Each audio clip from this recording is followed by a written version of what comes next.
So, as we know, D.Va got a rework, made her a lot more damaging, a little bit less tanky, and she can't block nearly as much damage. But I feel like she's still a very good character. And today we're going to be watching one of the best D.Va players in the world. I think he's ranked like 127 or something when this video was recorded. And yeah, he's a really good guy at D.Va. I think it's Mickie. Might be mispronouncing that, but I think that's what it is. Anyways, we're going to be talking about what he does so well, what really makes him win a lot of games. And if you want to see any other videos like this about, top 500 players, click at the top of the screen right now, add a card, which will take you to the playlist with more videos like this, or I guess just check the comment section down below because I paste that there as well. Anyways, as far as the actual tips, let's just get this started because we already missed a few as they were going on. First off, what you can do as this character with D.Va is, of course, as always, block some initial teamfight damage, and then save your ultimate fire for when people are going to go for a bit more burst. I feel like this is especially important now because, with the old D.Va, you had 4 seconds of holding your alt fire of your defense matrix, but now you only have 2. You really kind of have to think about when you want to be using this ability, and you really have to be a lot more conservative in the use of the ability. So, generally, you can use it for about 1.5 seconds, then maybe go in, have it charge up a little bit, and then, of course, when you feel like you're going to get bursted at again, or when you see the enemies turning around at you, you can, again, start to block it. As well with that, something we saw earlier against Winston, was that you have to kind of learn as this character to not be afraid to dive the enemy backline and to finish people off. You can actually do that now. You can actually kill people off now, and you can actually, go in there. Even just right there, we almost got the Mercy right there. I feel like people are kind of used to the old D.Va not dealing way too much damage, mainly being able to defend a lot and kind of going in like that with her team.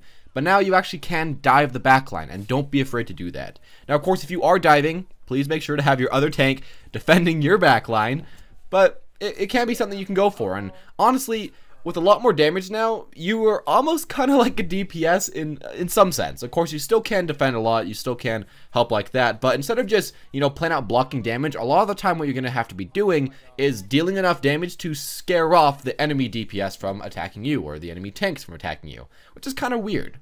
As far as something else that I feel like is kind of important is that you almost always see this guy with his ult up.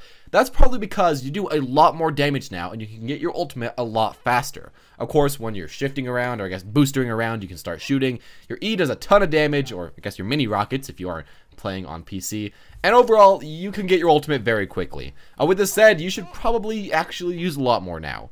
You should actually remind yourself that you can use it a lot more now, as I feel like a lot of people are kind of used to just saving their ultimates for, those clutch moments.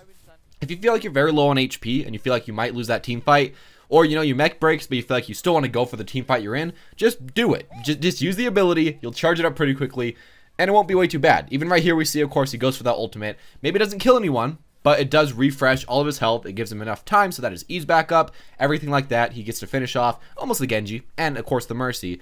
And yeah, it's nice. It allows you to do all that crap. It really is something that you just kind of want to use a little bit more than you probably were used to using for quite a long amount of time. So yeah, of course we see, walking around trying to get a lot of damage and everything like that. But one thing that I feel like you might want to remind yourself about is that D.Va is, of course, very tanky, very defensive and everything like that, but you can go in just more than most other tanks can, and you can survive more than most other tanks can. And one thing you should also probably remind yourself about is that you are actually one of the best characters in the game to kill Mercy. So if you can right now, you probably should try to do that. Mercy has almost 100% pick rate, a huge win rate. She's just amazing. So if you can be the person that happens to kill her, do that. Go for that. Alright, here right now we see a nano boost. Nano boosted D.Va, I feel like, is actually one of the best things you can do. Maybe it's not as good as, certain nano boost ult combos like a Reaper or a Pharah at times, but you can go around, you can deal a lot of damage, you can deal a lot of bursts, like 400 damage with your new alternate fire, or not your alternate fire, with your new mini rockets. You're almost infinitely tanky, and yeah, you have all that going for you. You can do a lot of stuff with the new ulted D.Va. Well, I guess the new nano boosted D.Va. So, if you can't go for that, I guess try to use that. I guess some other things I want to talk about before we get into the next match is, one, if you're about to lose a point or whatever, you own the point, but the enemy team all comes in there, try to stall it as much as you can. Don't try to run away for the most part. Just try to stall it with your current HP. Use your ultimate if you're holding that, and you could probably get an extra 10%. That might be able to win you the game. As well, if you're trying to just escape the enemy, actually use boosters to go around terrain and above terrain and behind houses instead of just straight backwards. Because a lot of times people go straight backwards and the enemy can just easily shoot you. It's not way too hard to hit you when you're going directly one way. As far as your ultimate, as well, again, don't just use it to only team wipe. You can use it to zone, you can use it to stall, and mainly you can use it to remech. If you're even at like, 200 HP, sometimes it's still a good idea to remech if you know that you're gonna, quickly have a fight and maybe your supports are down or you're way off to the side, anything like that. Right here we see a pretty interesting thing. D.Va can now 1v1 essentially any other tank in the game. She could already do that, kind of, but now she definitely can, and especially against people like Winston, you can just maul straight through him. So if Winston tries to take a 1v1 with you and over-engages like that, just finish him off. Even right here, we can see that we can finish off this guy without way too much trouble, and that is, of course, Roadhog. And, we can get off to the back line. We can try to finish off a lot of people. Right, here's an amazing thing. We actually see us hiding within the D.Va ult. You're essentially, like, you're not gonna die. A lot of times, I guess some people could shoot at you, but I've never seen it happen. Sometimes if they have a Pharaoh, they might go for that, but in most other cases, people run away. You're gonna get out safe, and yeah, that's something you might want to go for if you're trying to not die, and go on from there.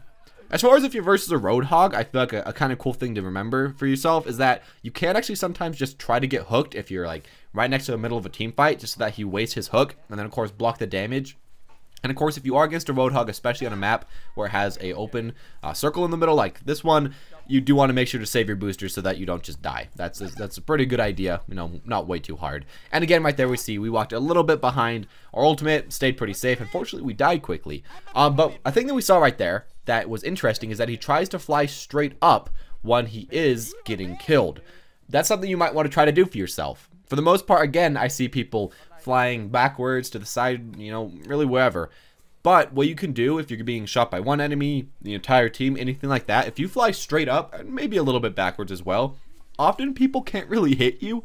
Especially the lower ranks you go, the less people can hit you. But even stuff like Genji shurikens are very hard to hit. Even on a big target like D.Va, if you're flying straight up. And a lot of the times, they don't really want to waste all their damage shooting upwards when your team's right behind you, shooting at them. So that can be a thing you can try to go for, especially to save yourself, other than just going around buildings. As far as some damaging combos, you pretty much have one. You can press your boosters, then you can press your mini rockets, as you can use those at any time, including when you're boosting. Shoot while you're doing all of that, and then when you finally get onto the opponents, melee them. Especially if there's someone like Mercy, I'd say go for melee instead of just trying to get a lot of headshots with your primary fire. But, you should look at their HP, and if they're very low, like we see right here, go for melee. That's gonna deal like almost 200 damage, even if you hit barely any of the rockets. But if you hit all the rockets, you get 180 damage from the rockets, 30 from the melee, I think 40 or something from the boosters, and then probably 20 or 30 from your primary fire, and maybe 60 if you get a lot of headshots.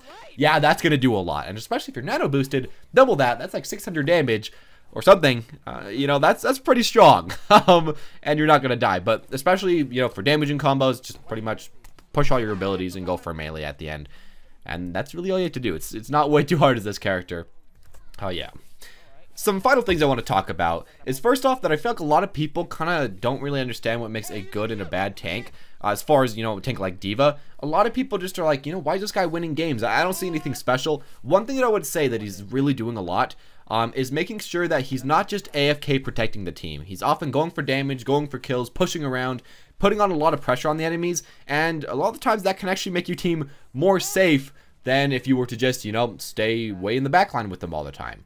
Maybe you won't be able to block as much damage, but the mere pressure of yourself can deal more than the damage that you would block. And especially with the new D.Va where you can't, block for nearly as long, I feel like that makes your, the way you have to play definitely quite a bit more offensive. Some other stuff I want to say is that if you are, fighting a tank and a tank is diving your backline, shoot them. And don't just waste a lot of time trying to get to the enemy's backline. If a tank's already right next to you, you can often burst through like 160 damage and deal pretty fine as far as that goes. Sorry, my power just went out, but I'm back. And, to finish this off, I'm going to say don't be afraid to matrix for like a half a second or a quarter second. Do it again, stop, do it again, stop, do it again. That's probably the best thing to do with your matrix right now, other than just, holding it. A lot of the times you can see when people are going to burst. You can kind of tell when they're going to go in. And right here again, we see her flying, or I guess him flying all the way up here. Kind of nice. And I guess one final thing I want to say, again, with this nano boost, amazing. Charges up your ultimate almost instantly, so that's kind of cool. But sometimes what you might want to do is use your ultimate to zone out a Mercy. We don't really see that in this game, but if you see a Mercy coming in with an ult or something, you could just put out your ultimate and zone them out, make sure they can't get in there, make sure they can't get the reses. You could ult right where maybe all of her teammates died, and that can make so that she couldn't really come on the point, so that she couldn't really help. And even if she can, she's going to have to wait a few seconds to do that, and it can give you a few extra seconds to win the game. And that's really all I'm going to say. Thank you all for watching, though. Hope you enjoyed. Hope you learned something a little bit about D.va from this guy's gameplay. I feel like he is a very good D.va, and there's a lot to be learned about the new D.va. So hopefully, you know, this helped a little bit. If it did, make sure to leave a like. Comment down below if you want to see any videos like this in the future. And please tell me what character you do want to see next, as I'll try to do them ASAP. Anyways, as always, guys, thank you all for watching. And as always, have a wonderful day.